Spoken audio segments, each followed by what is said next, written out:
you don't feel like, oh man, if this call doesn't go well, it's just gonna be the end of the world, right? So just chill out, realize you don't have to work with everybody. You really just need a good core handful or two of solid relationships to earn a great income.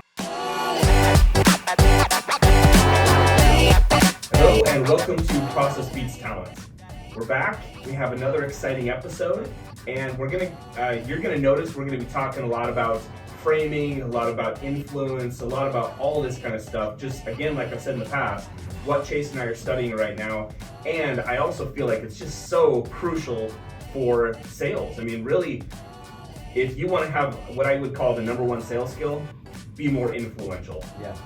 Yeah, absolutely. I mean, it's more prevalent in everything that everybody does anymore. You know, with social media having such a big effect on our lives. But influence goes way beyond that, and it started way before social media was ever around, right? Mm-hmm. So the framing and learning how to influence people and to direct their thoughts is something that we should always study. Mm-hmm. So today, in the context of framing, we're going to be talking about mastering the approach.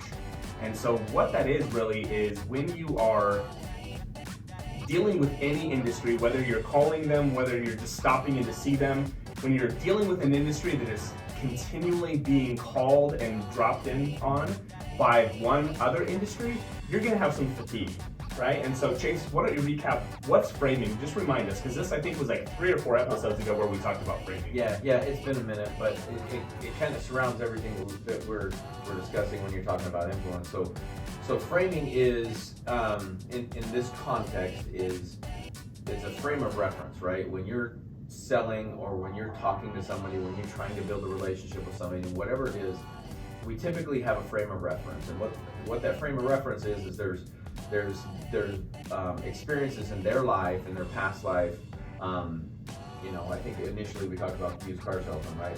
And the connotation around just what a used car salesman is, and that's built by people's experiences or stories that they've been told by everybody else. And so when we discuss framing, we want to be able to blow by that. We want to break down the framing that someone may already have and create our own frame.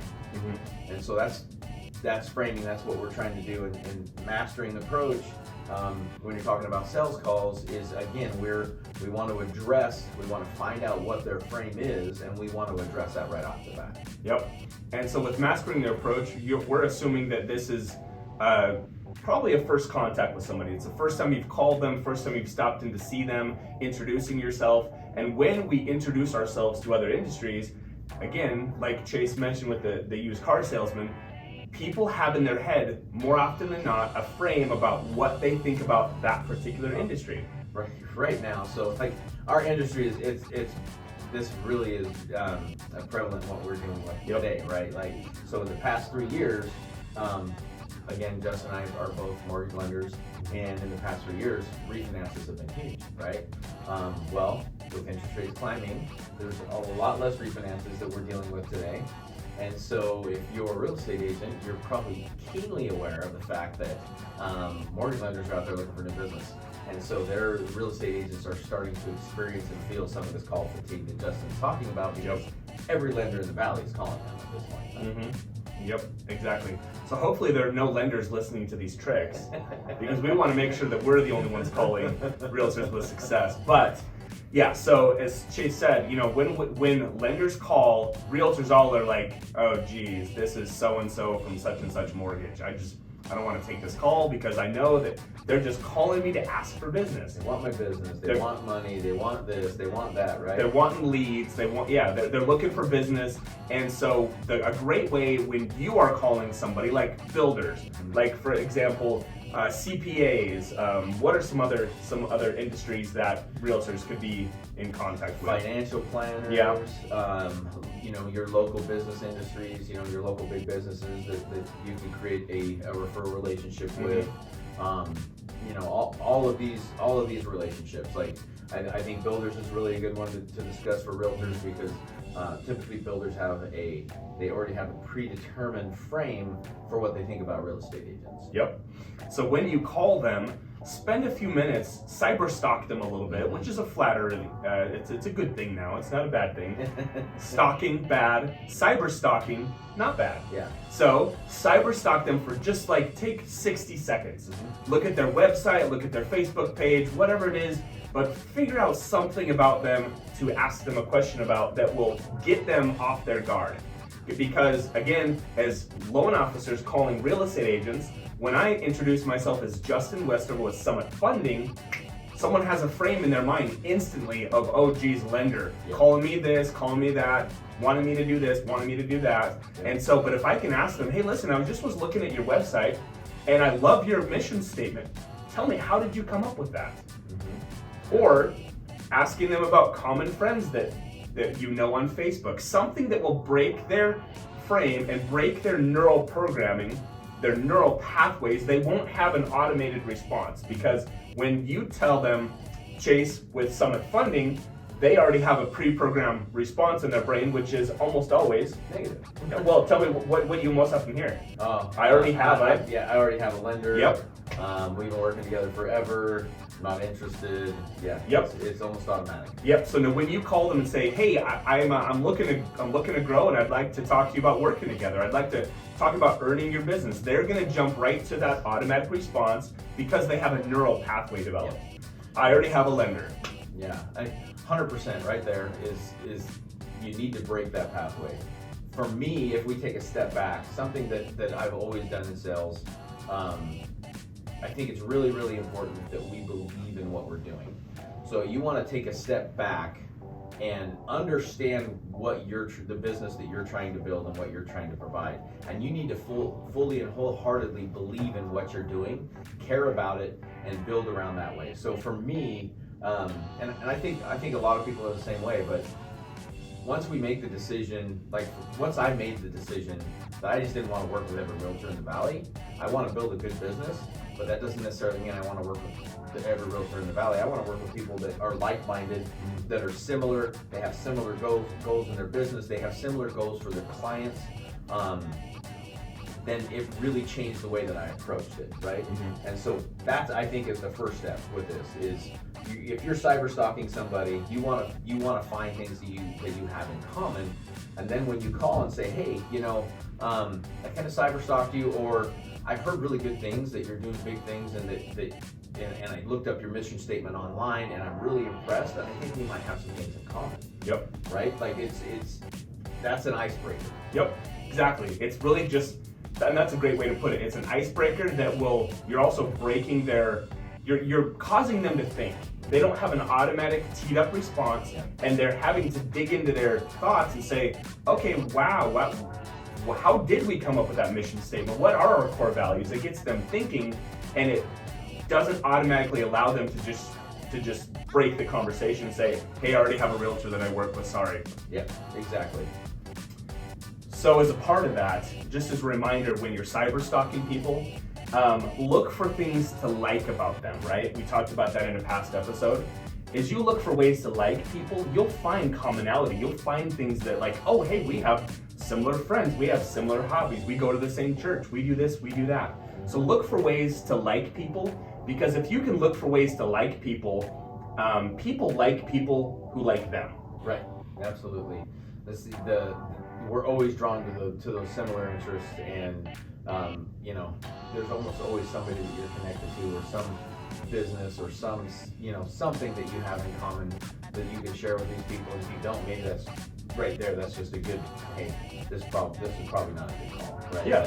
Like let's avoid that one. Let's look for do business with people that we know we're going to connect with a little more deeply. Yep. And another tip, again, this is something I talk about a lot because it's what works for me. Like Chase said, you don't have to work with everybody. Don't feel like, oh man, if this call doesn't go well, it's just gonna be the end of the world, right?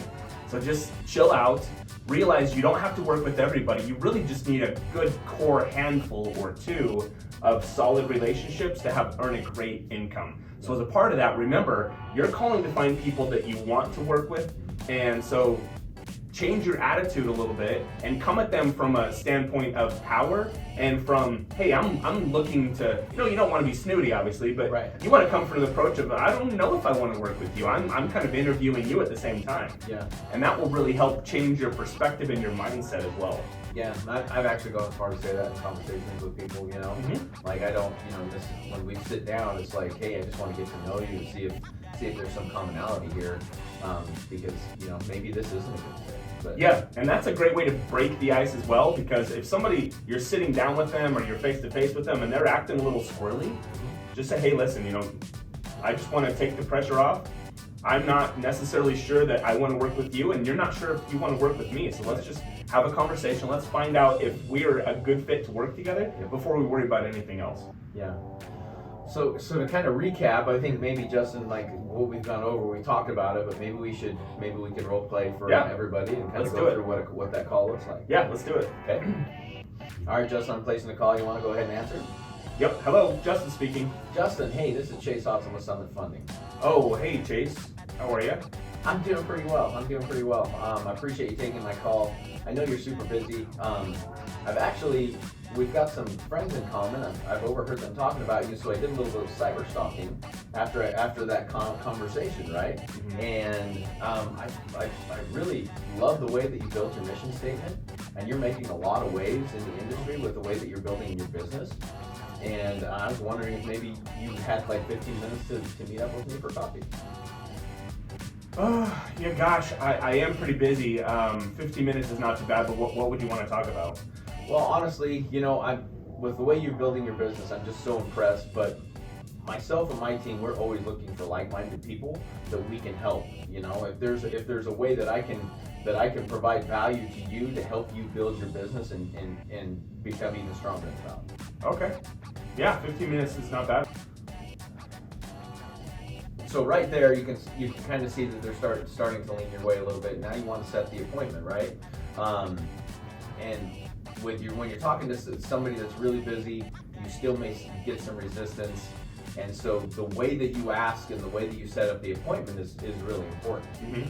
So instead of maybe asking, when are you available? First of all, you want to make it seem like, if you're trying to bring value to someone, you want to make it seem like you're busy too, right? Like you just don't want to say, oh, any day of the week, right? Because then they're going to be thinking, well, yeah, this guy's, what's he going to add if he doesn't have any business, right? Yeah. If he has time any day. Yeah, and going back to the neural programming, what's everybody's neural programming on when works for you? Mm-hmm. I'm busy, nothing works for me, right? Right. Yeah. Automatically negative. Yep, right? they have that neural pathway when they're asked what works for them. Oh, I'm busy, I don't have any time. Now, is that true? More often than not, no, it's not. They have some time, and so a great way to break that neural programming, that neural link, is to say, hey, what days don't work for you next week? Yeah, what days are difficult? When are you busy? Right? And it's just a slight change of verbiage, but they don't have that automatic response because then they have to stop and think about it. Yep, what days don't work for you? And they'll say, oh, geez, I'm really busy on, can't do Monday, can't do Wednesday. Okay, so a Tuesday or Thursday? Mm-hmm. Yeah, I'm more open those days. Yeah, absolutely. And then, one of my favorites is, what part of town are you in this Tuesday at 3 o'clock? Mm-hmm. If they've given you an afternoon, and that's not busy, mm-hmm. then you take that afternoon and you say what part of town you're on because you're trying to make it convenient for them. Yep, exactly. I often ask people, your office or mine, and how do you take your coffee? Yeah. Right? Because, whether you come to their office, they come to yours, or we can meet up at a coffee shop. So, yeah, find ways to break the neural programming. Don't ask them things that everybody's asking them. Because when you ask them those things, they already have a link established in their brain of exactly how they're going to answer that question, and they don't give you any time to think about it. It's a system one process. They don't even have to think about it. When it's asked, it automatically comes out of their mouth. Yeah, absolutely.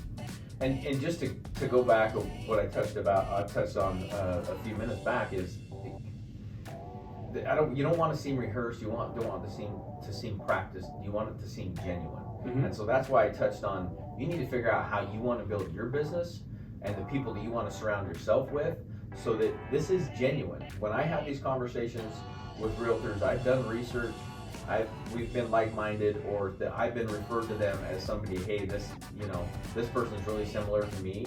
I think you guys would be a good fit.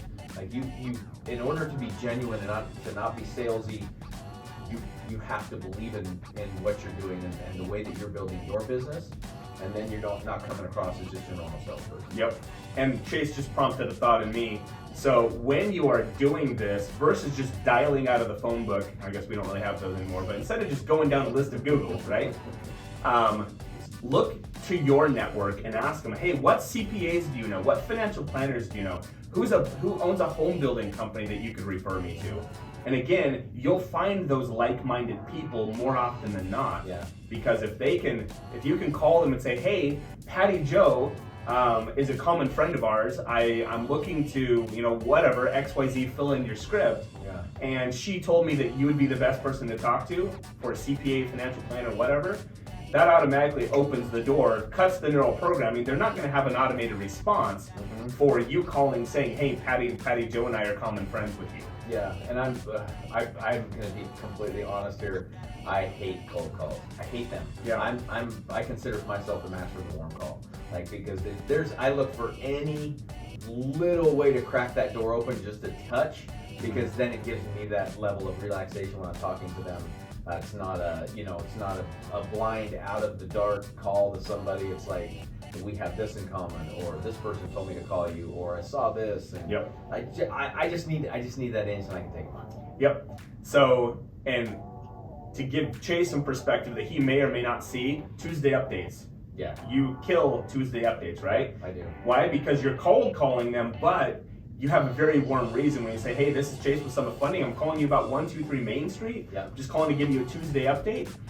They have an automatic, they don't have anything automatic in their mind. They're going to be open and receptive to that because they're like, hey, that's a transaction I'm getting paid on. Yep. So for agents and for anybody watching, talk to your current clients. Talk to past clients. Ask them who the referral partners are that they work with, so that when you can call that person and say, hey, I talked with John, and John is a customer of mine. He's also a customer of yours. He said that you and I should get together and grab some coffee. He said we have a lot of similarities and a lot of commonalities that we should get together and discuss and find ways that we could potentially work together. Yeah. So that's a great way to be able to do it as well. Yep, absolutely. Again, master the warm call. It's a game changer. Yep. So guys, that's really it today. This was a short one. We're getting more and more short, more and more concise.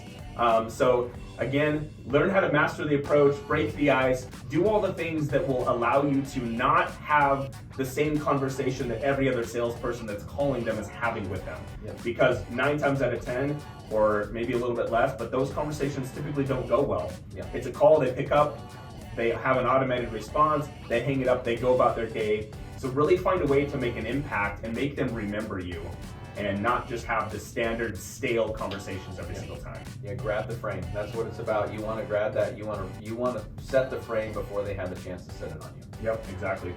So guys, hit the bell, subscribe, like, join our Facebook group. We'd love to have you guys join, be part of our community so that we can all grow and learn together.